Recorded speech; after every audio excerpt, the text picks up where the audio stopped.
कृष्ण मित्रों, आपके लिए एक रोमांटिक सीरीज लेकर मैं आई हूँ, लव लेटर। आध्या और उसकी सहेलियाँ एक रेस्टोरेंट में बैठी होती हैं। सहेलियाँ आध्या से कहती हैं कि हम सभी ने कॉलेज भी ख़त्म कर लिया और हमने तो सोचा था कि साथ में मिलकर कोई अच्छी सी जॉब ढूंढेंगे, मगर तूने तो अचानक सगाई भी कर लिया आध्या, और हमें बताया भी नहीं। आध्या मुस्कुराते हुए कहती है, बताने से ज़रूरी होता है सहेलियों को सगाई की खुशी में पार्टी देना, समझी? वैसे भी तुम सब मुझे कंजूसी कहती हो, मगर देखो आज मैंने दिल खोलकर तुम सबको पार्टी दी है। सहेलियां भी हंसते हुए कहती हैं, वह तू बचपन से ही कंजूस थी और स्कूल कॉलेज तक भी कंजूसी रही। तू पढ़ाई और दोस्ती के अलावा हर बात में कंजूस थी। हमारे पास तो बॉयफ्रेंड है, मगर तुमने तो न किसी को बॉयफ्रेंड बनाया और न किसी लड़के को अपना दिल ही दिया। तो आध्या हंसते हुए कहती है, तुम सब तो किस्मत वाली हो, अभी तक तुम सब ने मेरे ख्याल से 10-12 बॉयफ्रेंड तो बदल ही लिया होगा। सहेलियाँ कहती हैं, अच्छा ताने मार लेती है तू, मगर हमारी मजबूरी तू कभी नहीं समझ सकी। तो आध्या कहती है, तुम्हारी मजबूरी क्या बॉयफ्रेंड बदलने की थी क्या? सहेलियाँ कहती हैं, तू जो भी सोच, हमारी मजबूरी थी कि तुम कॉलेज की सबसे खूबसूरत लड़की थी जो किसी लड़के से प्यार नहीं करती थी, जबकि अमीर से अमीर लड़का तेरे प्यार में पड़ना चाहता था और वह सभी तेरे ही संपर्क में रहना चाहता था। तो तू तो पटेगी नहीं, तो क्या करें, हम ही उनसे पट जाते थे। वैसे तू तो बड़ी झूठी निकली। तू कहती थी कि अगर शादी करूँगी तो अपने पहाड़, अपने उत्तराखंड के लड़के से करूँगी, मगर तू तो उत्तराखंड से बहुत दूर मुंबई में सगाई कर ली। आद्या कहती है, वैसे सोचा तो मैंने भी यही था सच में, लेकिन तकदीर मुझे मुंबई ले जाएगी यह मुझे भी पता नहीं था। तो सहेलियां कहती हैं कि तू व्हाट्सएप के अलावा कोई ऐप भी नहीं यूज करती, तो फिर तुझे मुंबई से लड़के के इश्क कैसे हो गया? मुंबई के लड़के से इश्क कैसे हो गया? कहाँ मिली थी, कैसे मिली थी, क्या हुआ था, बता जरा। आद्या कुछ देर सोचती है, फिर कहती है, पता नहीं वह एक हादसा था या मेरी ज़िंदगी का सबसे खुशनुमा पल, या हो सकता है वह मेरी गलतफहमी थी। फिर आद्या अपने अतीत में चली जाती है। वह जब कॉलेज के सेकेंड ईयर में थी, तो वह जैसे ही घर पहुंचती है तो माँ उसे एक चिट्ठी देकर पूछती है कि तूने जॉब के लिए कोई अप्लाई किया था क्या? आद्या कहती है, हाँ माँ, मगर टीचर के लिए किया था। वैसे ज़माना तो इंटरनेट का है, मगर जवाब तो ईमेल में आते हैं, आखिर ख़त में कोई कैसे जवाब भेज सकता है? और भेजने वाला का नाम भी नहीं है, और मैंने तो अपने नाम के साथ पापा का सरनेम भी जोड़ा था। तो माँ कहती है, अरे वह डाकिया काका खत दरवाजे पर डालकर चला गया, अगर मुझे बुलाकर पूछता तो मैं चिट्ठी लेने से मना कर देती। वैसे भी सिर्फ तेरा नाम है आध्या, पीछे कुछ जोड़ा भी नहीं है, और उत्तराखंड नैनीताल लिखा है।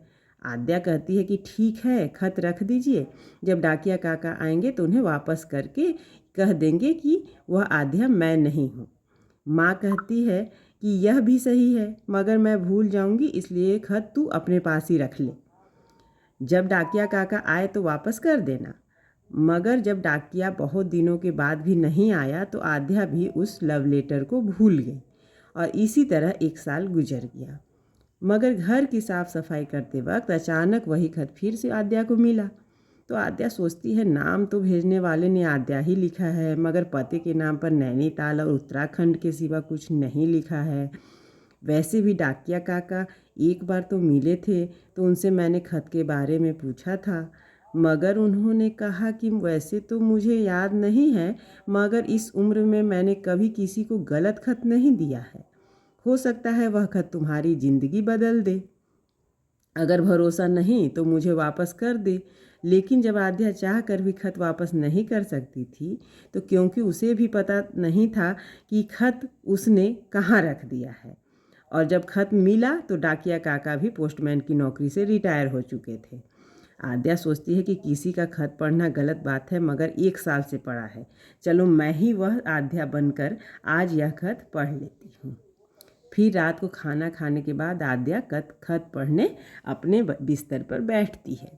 आद्या खत में देखती है कि लिखने वाले ने किसी तरह की चापलूसी और दिमाग का इस्तेमाल किए बगैर लिखा था।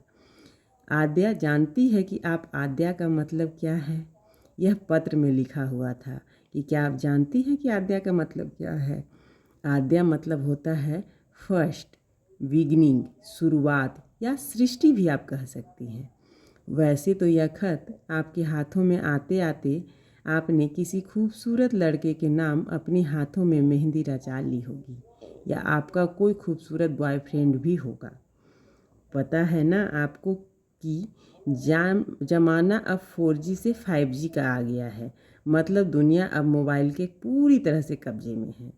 रिश्ते चाहे सच्चे हो या झूठे हों, अब रिश्ते हम नहीं, मोबाइल तय करता है। आद्या आपका नाम है, मगर यह सूट मुझ पे करता है, क्योंकि यह मेरी मोहब्बत की पहली शुरुआत है। मुझे लगा कि जब सारी दुनिया मोबाइल में अपना हमसफ़र ढूंढने में लगा है, तो क्यों ना मैं ज़माने से थोड़ा हटकर कुछ करूं। पता है, यह एक पागलपन और बेवकूफ़ी भरा कदम है, लेकिन किसी ने कहा है कि अगर सच्ची मोहब्बत चाहिए तो थोड़ा सा बेवकूफ़ी और बहुत सारा पागलपन चाहिए होता है। मुझे यह भी पता नहीं कि यह खत डाकिया आप तक पहुंचा देगा, क्योंकि मैंने पता भी कुछ नहीं लिखा है। मेरी माँ कहती थी कि देखा, तुझे अप्सरा से भी खूबसूरत हमसफ़र मिलेगी, और मैंने कभी कहीं पढ़ा है कि खूबसूरत लड़कियां तो कहीं भी मिल जाती हैं, मगर अप्सरा से भी सुंदर चाहिए तो आपको सिर्फ उत्तराखंड में ही मिलेंगी। मेरे पापा कहते थे कि कभी चोरी मत करना, अगर चोरी करना ज़रूरी है तो अरबों रुपयों करना, 1000 लाख मत करना, क्योंकि पकड़े जाने पर सज़ा एक ही होती है।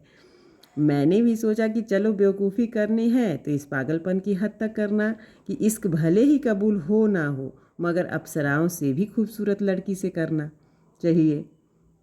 मुझे 100 में से 100% भरोसा है कि यह खत आप तक नहीं पहुंचेगा, मगर इस बात की तसल्ली मुझे ज़रूर होगी कि मैंने एक दिन एक अप्सरा को प्रेम पत्र लिखा था। पता है आद्या जी, मुझे न पजल सॉल्व करना बड़ा अच्छा लगता है। मैं आपके लिए एक पजल भेज रहा हूँ। इस पजल में आपकी खूबसूरती और मेरा पागलपन छुपा हुआ है। सॉल्व कर सकती हूँ तो आप भी मेरी तरह बड़ी बेवकूफ़ और पागल होंगी। हाँ आद्या, एक ज़रूरी बात तो लिखना मैं भूल ही गया। आप दिखती कैसी हो? गोरी, काली, सांवली, खूबसूरत कैसी हो? नाक चपटी है, बड़ी है, लंबी सी है? मेरा पहला प्यार हो, मुझे कोई फ़र्क नहीं पड़ता।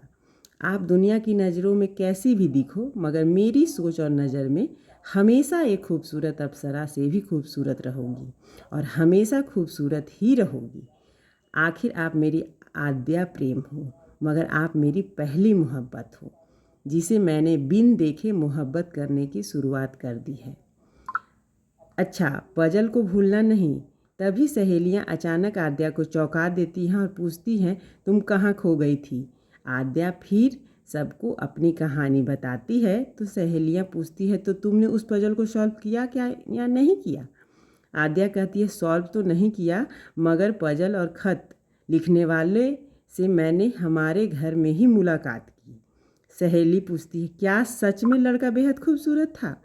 आद्या हंसते हुए कहती है, उसने खत में लिखा था कि आप जैसी भी दिखो मुझे कोई फ़र्क नहीं पड़ता, आप मेरे लिए खूबसूरत अप्सरा से भी खूबसूरत हमेशा रहोगी।